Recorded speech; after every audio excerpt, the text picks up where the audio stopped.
This is a continuation of our tutorial on how to composite two images together for the hero banner in Photoshop. Today we're going to cover a common problem scenario. You can see it here.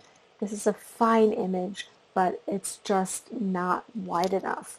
And they could have scaled this image wider so that you wouldn't see this line right here.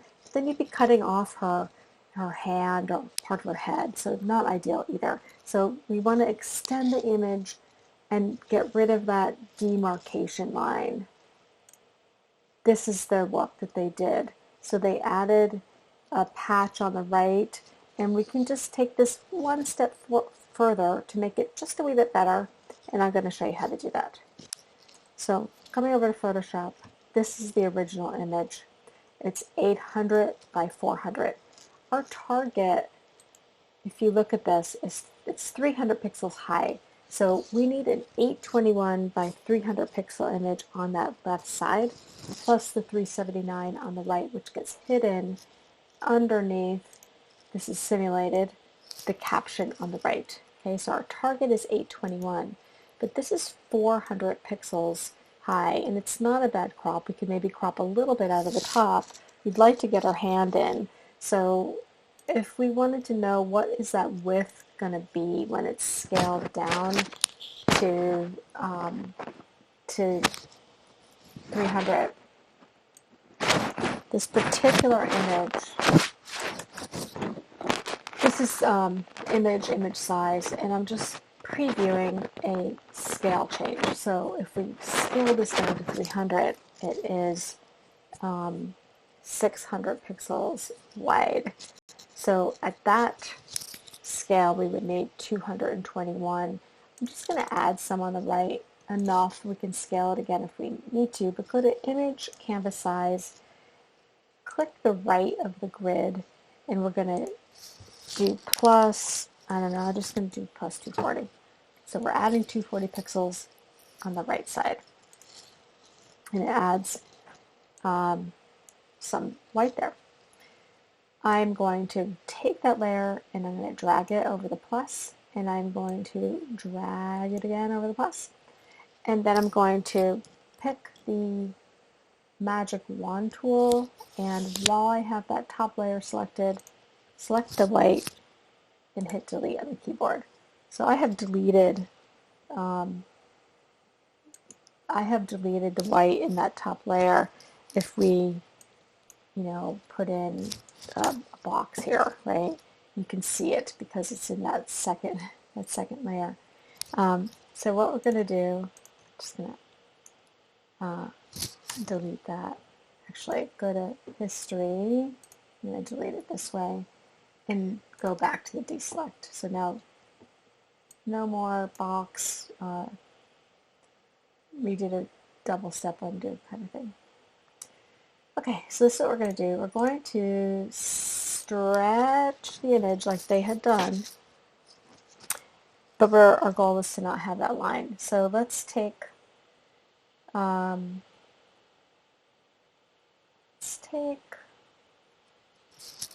do the wand tool again and select in the white, and then on your keyboard hit Command-Shift-I to reverse the selection. And now Command T, maybe it's Control T on Windows, I'm not sure. And we're going to scale it, and we're going to scale the person. And no one is ever going to see that person scaled like that. Can't happen. And then select Commit arrow, Commit check mark, and then let's turn on the top layer. Okay, so that's pretty much what they did. If we go back, right, and the track lines aren't lining up. I think we can do a bit better with that. So the track lines aren't lining up here either. So let's say, let's get the track lines to line up, and then we'll work on softening and getting rid of that line. So we have that second under layer on. We have all the layers on, and while we're selected the middle layer, under the Edit drop-down menu, go to Transform, and we're going to do Skew or Distort. I think it's Skew. And we get the control points, and we're just going to lift up top one. I don't like that. Let's try another tool. I did Command T again. I'm holding down the Shift key to constrain my proportions, and I'm just scaling it just on the y-axis vertically. Also don't like that. Let's go back to Edit, Transform, try Skew. Let's do Distort. We might end up with a mapping kind of thing if you have to get more accurate.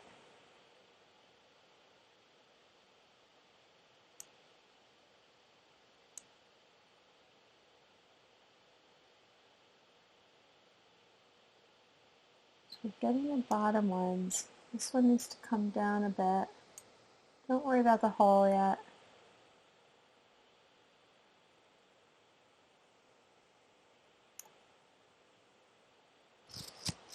I'm going to mucky this.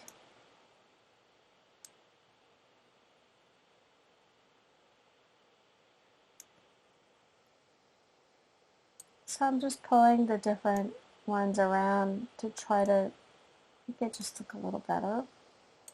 It's not exact. If we went to mapping, we could get it better. Or we can actually make a mesh and keep mashing it, mapping that mesh. And then I'm going to hit Shift Return, which is the same as the commit. And we have some holes. So I, on the keyboard, to get the dropper, and just pick one of those brick colors. And we're going to put in a layer underneath. So plus on the layer, drag it under B for your brush tool. Pretty big brush tool, 70% opacity. Let's just start painting. So kind of filled it in. There's a pattern. You can get picky about that. And then we have a problem with the hole in the top. So I just duplicated again. I'm going to now pick up that stamp tool. And I'm thinking about doing this in the third image down now and picking up this. So with the stamp tool, you pick a focus, and then that's the place that's getting replicated. So I'm just picking up this kind of gray area, and I'm replicating it on the top.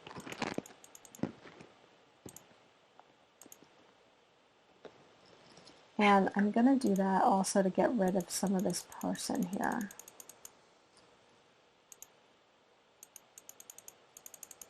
And I think we're now in that, yeah. So I turned off one layer because I couldn't really see what I was doing.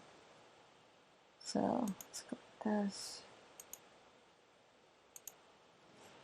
And a little bit more here.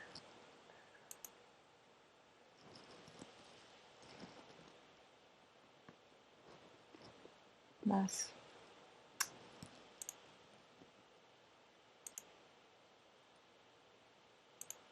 I'm just going to get rid of a bunch of this, the rolls.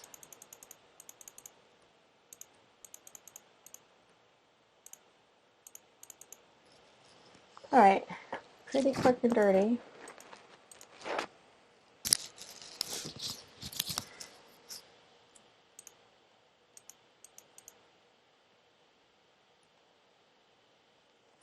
I'm going to make my brush smaller by clicking on the brush tool, getting my brush reduction. It's fine. I still have the rubber stamp tool, so I'm going to make a target by hitting Option and then just extending that. turn off the upper layer. Oh yeah, that's the one. Let's just leave it like that. So right now this is the same as the original, and we're going to now put a mask on this end of it to reveal the track underneath and try to soften that line. I think, when we do this, we're going to see the stretchy version of that, of our liner underneath. But let's give it a try. So under layer, layer mask, reveal all, brings up our layer mask. We have a black and white palette down here. You can reset it always by clicking on this default and then putting the black on top with the arrows. I'm going to select the gradient tool and then put our mouse right on that line, hold down the shift key and drag, and it makes that transparent, which, that's a nice blend, but we're seeing the person's arm isn't so great. So let's try again. You can just keep going back. If you keep that gradation tool selected, you can go back and stop before the arm. So I'm going back a bit. It's not so bad. And that might be enough, and just because if I drag it more, I'm going to start to see her arm. So let's go back to the brush tool. This is a pretty good place to save in case I mess up. So I can go back. You can go back with history, but it's not bad to save. So now I'm going to go back into that brush tool. I'm going to get a 99 brush, no hardness. Maybe decrease the opacity to 50-ish. And let's just paint along this line. We have the layer mask selected, and we have black because we want to mask. So we're going to mask with some kind of transparency. So I'm just painting in black, basically, in that mask layer, and it's just softening that edge a little bit. So, is it perfect? No. Is it better? Yes, I think it is. So we ended up achieving pretty much the same thing. We could flatten it, we could go in and further get rid of this replicated person, this kind of ghost person, but the track is matching and it's, one image. So why don't we save it there and let's get it into our template. Okay, so what we need to do, at least temporarily, it's saved. Let's flatten the image. So under this layers panel, the little menu on the right, select flatten image. It's okay, we're doing it temporarily. And then go to your master, turn off the FPO and guides, and we're going to open up the the left part of this. That's the Photoshop big file for the left. And under Window, go back to that Trumbull picture that we just edited, and then drag that layer into this layer. And then let's save that. I'm sorry, don't save that, just close it without saving because we don't want the flat one saved. We already saved it. And this one we can scale again in our master file. So I just saved it and I'm going to close it. So now she's here, and we have her arm and we have her head just in there. There's a little bit more image everywhere actually. So I could just scale. No, I can't. There's more image because it's the bigger one. It's the Photoshop big. That's kind of all we get. Commit that. That's not bad. So let's close that other image, close that other file, the original file for this. So what we could do,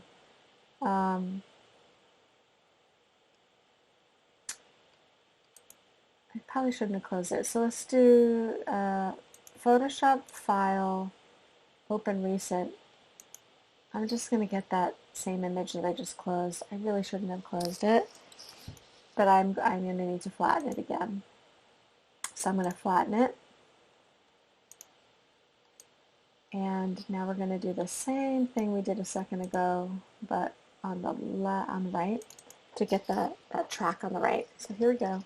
We have the Photoshop big file on the right, and we're going to, under Windows, select that runner file, and then we're going to pick up the layer and drag it with the Shift key down over here. And this happened before, but just so it's not so confusing, this image, you can't see it because these other ones are on above it, visible above it.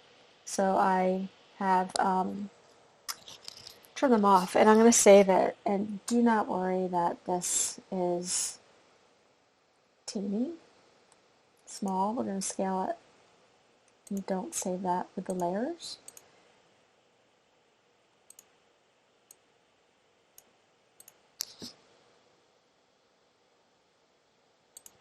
Smart Object List with Rasterize. This actually looks fine. We did what we wanted. We have that image on the right. It's really big. So, if you can see how it's part of something else, but we just wanted to get a detail texture underneath there. So when you visualize that with the caption, it's pretty good. So that is one trick to extending an image. Just make sure you never, never, never scale people and don't show a distorted, weird image. So it would have to be done selectively and carefully.